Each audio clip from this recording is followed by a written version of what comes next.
Here in the Kansas City metro area, it seems like school funding is always in the news. But how well do you understand it? And what can you do to influence it? Take Note is here to help.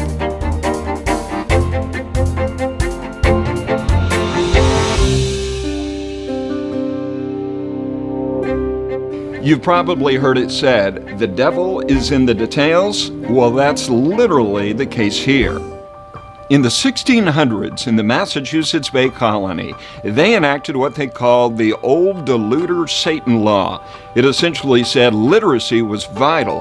Otherwise, kids couldn't read the Bible, and if they couldn't read the Bible, the more likely they'd be deluded by the devil. The law went on to make it clear. Funding for schools was the responsibility of the inhabitants in general, because everyone would benefit. So when we here at Take Note talk about our city, our schools, our future, the our portion, including responsibility for funding, goes back hundreds of years. Fast forward to the 20th century, when Brown versus Board of Education made it clear that racially segregated schools weren't equal schools. That made them illegal.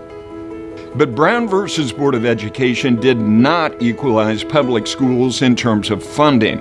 If you lived in a poverty-stricken neighborhood, your schools were probably underfunded.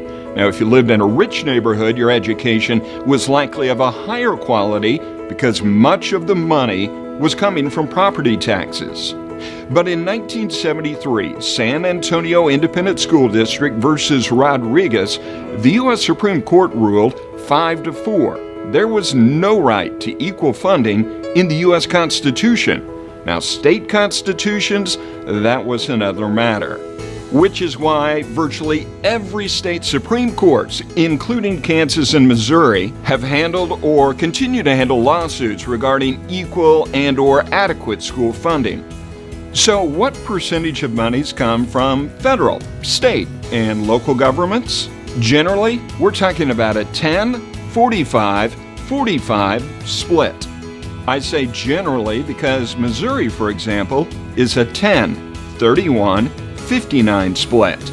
Kansas, 10-52-38. Now the expenses are broken down into two categories, capital and operational. Think of it as the difference between a school teacher and a school building, or turning on the lights in a classroom, or putting in new electrical wires.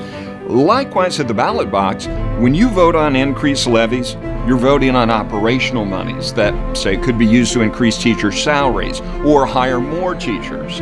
Now, when you vote on bond issues, you're voting on capital expenditures, like construction of a new facility. So while you may be well aware of important issues at the federal level, how well acquainted are you with your local school board? And are you turning out to vote when the sexiest things on the ballot are levies and bond issues? If you're not, as the old law says, the devil may be deluding you. Remember, this is our city, our schools, our future. This is Take Note. So join the conversation. We want to hear from you.